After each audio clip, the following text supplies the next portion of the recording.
gold, 6 silver and 8 bronze, which is 4 more than they won last year in St. Kitts. As expected, Jamaica topped the standings with a whopping 86 medals, with the Bahamas second in 34.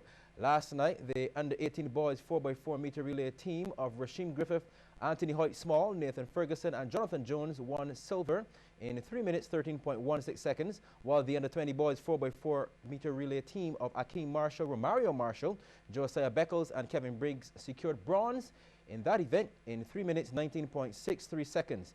In the field, Ashantia Phillips got gold in the under-20 girls high jump, clearing 1.73 meters. Now, that was last night, but now they're back. Now, that successful track and field team returned home to Barbados to a massive welcoming party at the Grantley Adams International Airport this evening. CBC's Anna-Marie Burke was there.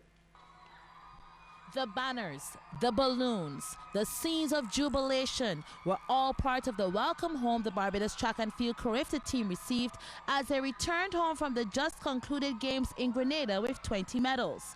The golden athletes were Jonathan Jones, Shade Williams, Ashantia Phillips and Raheem Griffith, and all spoke of their victories. The 800 meters, I believe, was the best because at first I wasn't expecting them to go so hard, but then in the end, for the last 400 meters, they started to die down and I just started to pick up from there, and that's where I really felt good about myself. My first 200 had to be really fast in order to get at least 51. And also the second 200, so I just ran as fast as I could. Now you're looking forward to not only World Juniors but the Rio Olympics. Is there any hesitation at this point in time going to the big stage? Not really. So how are you going to prepare between now and then for Rio? Just more training. My high jump was it wasn't really competitive as I thought it would be, despite we had only 3 persons. So for me, it was kind of like besat again over, just doing my best, bringing home gold to Barbados. The 400 meters, it was a new experience for me, so I was just testing out, but I executed my race to plan, and I came out on top. Barbados finished 3rd on the medal table, and coach Brian Holder was more than pleased with the performances. Oh, I'm indeed excited with the performances. 20 medals. 6 gold medals. In the past, we've been finding that we had more silver than bronze. This year, it went back to bronze. But I'm really pleased with them. The competition at Carifta is getting tougher. Medals are harder to come by, and I'm really pleased. You had a lot of personal bests as well. Yes, our focus is really not on the medals. That's what the Barbadian public will focus on, but we focus on performance. We want for our athletes to be able to duplicate or go faster than they did for our trials, and we know that once they can achieve those marks, they're going to win the medal lineup. So congratulations to the Barbados track and field Carifta team. 6 gold, 6 silver and 8 bronze. Numerous personal bests and a great representation for the blue, black and gold. Anne-Marie Burke, CBC Sports. Meanwhile, the Barbados Carifta swim team, they're also back from Martinique after capturing 44 medals. The members of the 3rd place Barbados team were in good spirits on their return home after capturing 44 medals. McCullum Clark claimed the most individual medals, 6 gold, and said he even did better than expected. Well, it was a really good experience since I expected I got.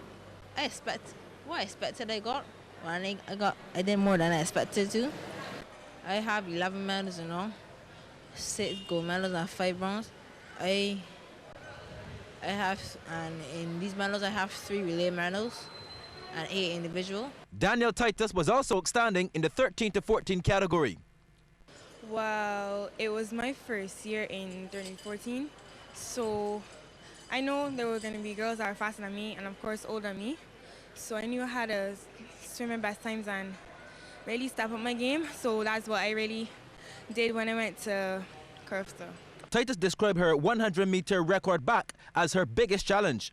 One of my most challenging races was 100 backstroke, because it's a short race, so like anybody can win it, and I came first by like 2 splits, so I was glad that I came first and I broke the record. And I guess because my church family and like everybody else is praying for me and helping me, and I know Jesus gave me the strength to do what I had to do. So yeah, that's pretty much it. Hannah Gill, who now holds the record in the 200-meter free, spoke about some of her challenges. The 400 and 800 were the golds and they were good. The 200 was, in my mind, the best race, but I came out with the bronze. And then the 150, I had a personal best also, but I didn't get a medal presentation in that one. In the 200, definitely Lily Higgs from the Bahamas. This is my first year swimming with her. She's behind me in the age group, but she was a really good competitor. And in the 150, Jamaica had a really good competition also. Alex Sobers, who performed at his final Carifta, said he was really up for the challenge. Yeah, I was really pumped for this last Carifta, and my preparation was mainly going for the 400, but I did good on all my races. Sean Green, CBC Sports. Well, Barbados Tridents fell to a 2-0 defeat this evening in their second match of the first round of the Scotiabank CFU Caribbean Cup clash with host Dominican Republic. The Bajans, who held the top spot in Group 4 following their match against Curacao, were hoping to do the same against the Dominican Republic, but they were blanked by the hosts. In cricket news, Lendl Simmons will rejoin the West Indies squad for the knockout stages of the World T20 as a replacement for Andre Fletcher, who injured his hamstring in Nagpur on Sunday. Simmons was expected to arrive in Mumbai today, 2 days prior to the West Indies' much-anticipated semi-final encounter against the hosts India. Simmons himself was replaced at the start of the World Cup after he sustained a back injury. Meanwhile, Manish Pandey has been called up as a cover for Yuvraj Singh, who hurt his ankle during India's dramatic run chase against Australia in Mohali. Combined Schools Trident secured their 4th win of the season during the latest set of games in the Cooperators General Insurance BABA Premier League at the Wildy Gym. The schoolboys upset the Pan American International Insurance Warrens team 71-63 after a 39-24 halftime advantage. Jehu Lafew led the way with a game-high 23 points, while Nikolai Burton chipped in with 11. For Warrens, George Farrell scored 15 and Adrian Allman had 14. Meanwhile, Orange Tree Pylons won their mid-table clash against the Hilton Barbados Warriors in a close game. Pylons prevailed by 1 point after scores were tied at halftime. Here's Damien Best. Pylons in Orange versus Warriors first half action. Routine stuff early on. Corey McDonald, casual three-pointer, had 18 in the matchup. While the high percentage shots seemed to be contagious, Ramon Simmons from beyond the arc, nothing but net. One of 3 players in double figures. He had 15. Very next play, Simmons active off the miss by Warriors, showing speed up the floor, drops it in for 2 more. Well, this one was tied at 35 after 2 quarters. That's McDonald from mid-range, got it. Made 6 of 19 from the field. Justin Maloney also had a good game for the Warriors. Keeps a handle on it for 2 of his 18.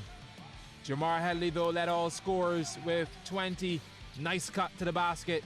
Second half going the other way. Well, if it ain't broke, don't fix it. Maloney, easy does it. More points on the board. Pylons were just as effective. Jeremy Gill, crossover and the dagger. Team high 17. Well, here he is once again. Finds his spot and handles the business. Hit 5 of 9 from that range. But the Pines still trailed by 1 after 3 periods, 50-51. Warriors hanging tough. Midway through the 4th now, Pylons did take the lead, 62-57. Darion Hurley from upstairs, money. Well, Junior Moore, he contributed 11, but it was Gill adding more fuel to the fire. 3 ball, you betcha. Where there's a will, there's a way, and Warriors came back to level though at 62 apiece. Some aggression in the paint. Dying moments now in Pylons with the 3-point advantage, 69-66. That's Junior Moore. 13.2 seconds left on the clock. The attempt to tie offline, but they get 2. However, that was just not enough in the final analysis. Pylons holding on for the 1-point victory over the Warriors, 69-68. In news of more football, Clayton Scolatonic, Notre Dame and Moccasin Britain's Hill are through to round 3 of the Banks Bear Champions Cup competition. Playing over the weekend at the BFA Wildy AstroTurf, the Dames defeated Potential Ballers, while Britain's Hill came from a goal down to get past Pori Springs. Here's Damien Best once more. Champions Cup, Notre Dame in blue and yellow versus Potential Ballers.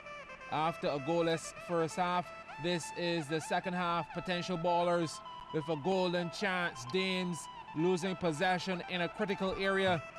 Well, that should have been the opener. Dames, though, would get on the score sheet first. 64th minute, down the right flank. The cross, exquisite finish from Zico Edmi. The heel flick. We've got to see that one more time. Brilliant indeed. 1-0 to the Dames. 6 minutes later, Dames came hunting for more. They knock it around the 18-yard box without any real pressure. And Tremaine Cobham has a goal buried. 2-0 the scoreline. Then the icing on the cake. 75th minute, Chavez Lloyd calling for it, and for good reason. Dames dispatching Potential Ballers 3-0.